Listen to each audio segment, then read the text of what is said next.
Ciryl Gane, a -370 favorite. Derrick Lewis, the biggest underdog on the card. Is that surprising to you at all, DC? I don't think it's surprising because when you look at him as a matchup, you think that Ciryl Gane's the better mixed martial artist overall. But the reality is you don't always have to be the better mixed martial artist to win a fight. And I think Derrick Lewis proves that on a number of occasions. But he also says it. Derrick says it. All of those guys have been fighting longer than me. They're all better than me. They've been doing this. But it doesn't matter. Derrick Lewis comes to win.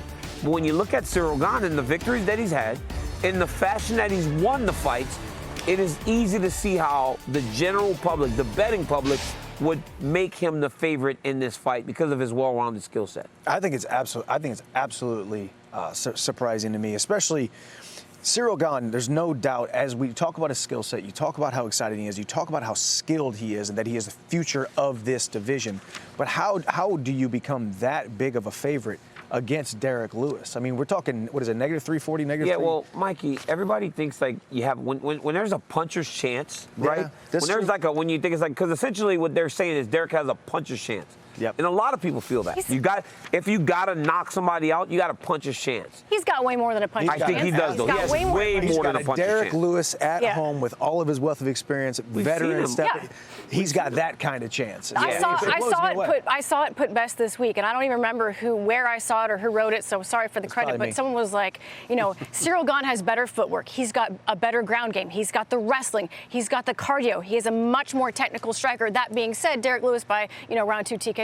That's the game of MMA, right? Like, it is not always the better martial artist who wins. Derrick Lewis is a fighter's fighter, and you're talking about a guy like, I feel like sometimes it's so easy to not take him that seriously. We talk about the temperature of his testicles and whether he's gone to the bathroom that day.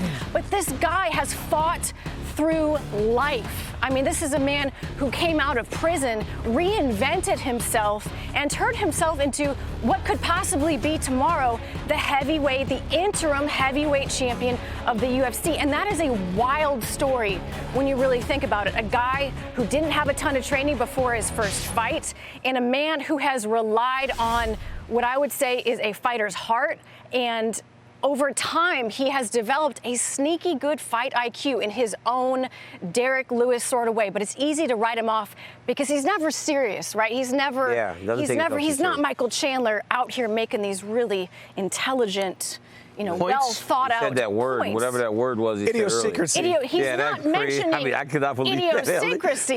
That was crazy. I almost cussed. That's almost education. That was crazy. Guys, back to the heavyweights, okay? Not just little lightweight me, but no, back to the heavyweights. That was crazy. That's why people love mixed martial arts. That's why you guys tune in to see these kinds of fights. When you look at the background of Ciryl Gane, undefeated coming in, his nickname is Bone Gamin, good boy. He's a smart, intelligent, great fighter who is also light at heart and joyful and soft-spoken.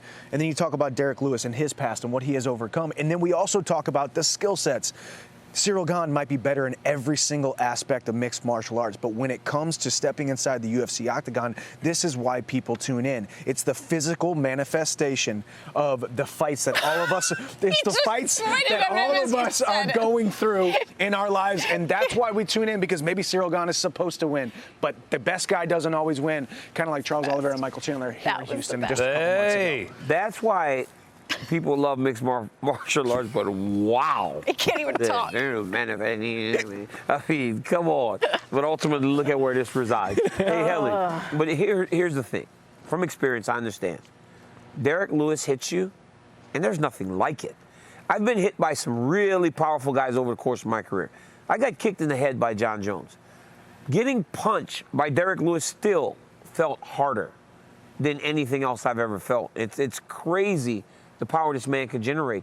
And the punch I'm alluding to is when I had his foot up in the air and he was punching down with no leverage. It gave me a black eye for days because the guy was able to hit me like that. It's crazy. He's powerful like you couldn't imagine. And as Laura said, life, going to prison, coming out and building what he's built for his family, truly to be commended.